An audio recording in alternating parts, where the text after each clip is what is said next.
नीतीश कुमार और गुजरात लॉबी। जी हां, नीतीश कुमार के साथ गुजरात लॉबी ने क्या खेल कर दिया। जो अब तक नहीं हुआ वो हो गया 20 साल में। जी हां, 20 साल में पहली बार ऐसा हुआ नीतीश कुमार से विभाग छीन लिया गया जो उनका सबसे करीब विभाग था, दिल के करीब विभाग था, यानी कि गृह विभाग। मतलब संकेत और संदेश साफ है कि रिमोट कंट्रोल अब दिल्ली गुजरात लॉबी के हाथ में जा चुका है। नमस्कार, मैं हूं आपके साथ तिलक चावला। सबसे पहले यह लिस्ट देखिए, विभाग बांटे गए।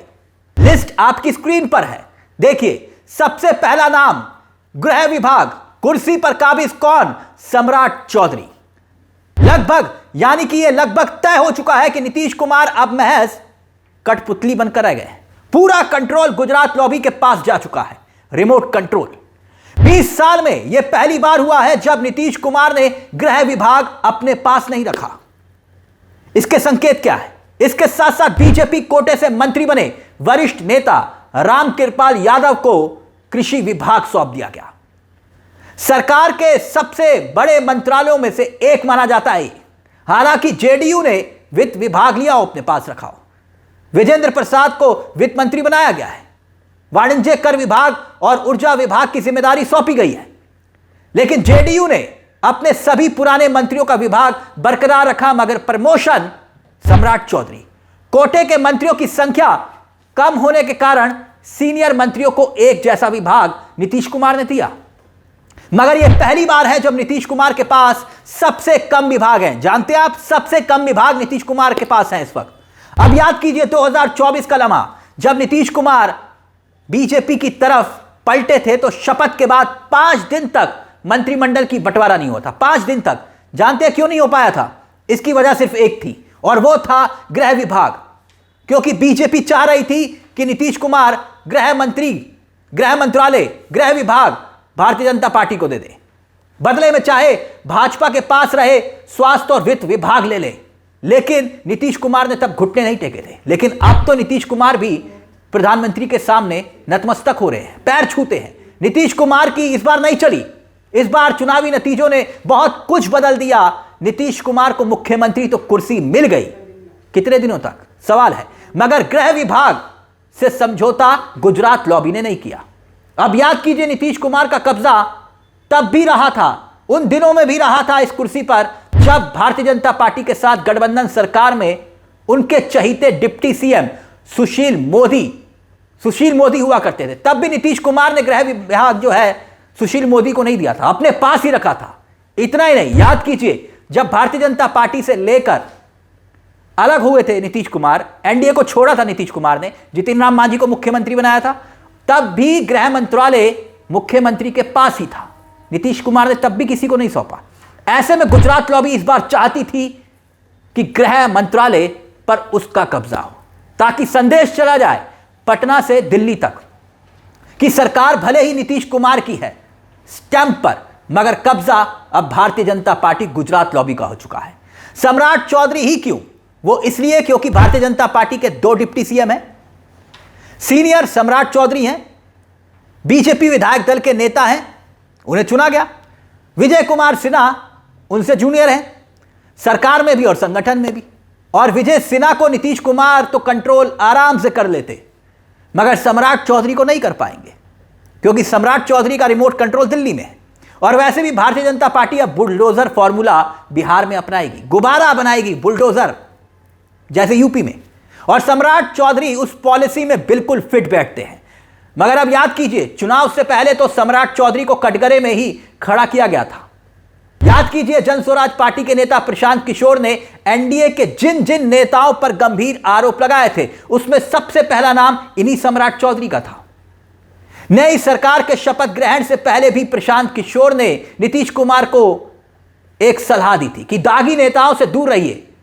लेकिन आरोपों की परवाह किए बिना नीतीश कुमार सम्राट चौधरी के साथ साथ तो अशोक चौधरी, दिलीप जायसवाल और मंगल पांडे को भी मंत्री बना देते हैं।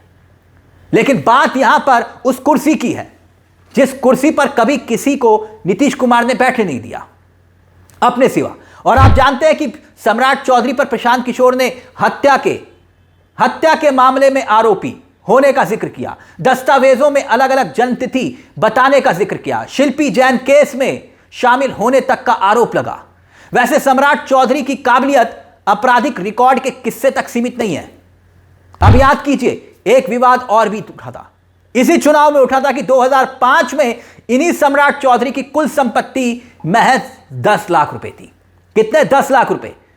और फिर कहा गया कि 2024 में इनकी संपत्ति 10 करोड़ से अधिक कैसे हो गई। खैर, यह फॉर्मूला बीजेपी के पास है। 2005 में सम्राट चौधरी के पास 12 कट्टा जमीन थी और अब उनके पास शहर से लेकर गांव तक कई बीघा जमीन है। यानी मोदी और शाह के लाडले डिप्टी सीएम सम्राट चौधरी फर्जी सर्टिफिकेट से लेकर हत्याकांड के आरोप तक उन पर लगे, मगर अब सबसे बड़ा मंत्रालय गृह मंत्रालय उनकी जेब में है, यानी कानून अपनी जेब में है। भले ही एयरपोर्ट पर विदा करते हुए याद करिए, प्रधानमंत्री के पैर छू रहे थे, पैर पकड़ रहे थे नीतीश कुमार अपनी निष्ठा का इजहार देने के लिए, निष्ठा का प्रमाण देने के लिए। फॉर्मूला काम नहीं आया, कुछ काम नहीं आया। मगर बड़ी बात यह कि सम्राट चौधरी को गृह मंत्री बनाकर बीजेपी भारतीय जनता पार्टी ने वैसे ही मिसाल पेश की है जैसे उत्तर प्रदेश में रघुराज प्रताप सिंह उर्फ राजा भैया को जेल मंत्री बनाया गया था। याद आया आपको? तब भी सवाल उठे थे। असल में उससे पहले हुआ क्या था कि सरकार में राजा भैया को काफी दिनों तक सरकार ने जो है जेल में डाला था, जेल में गुजारने पड़े थे। और अब बिहार में भी बीजेपी ने ऐसा ही कारनामा कर दिया।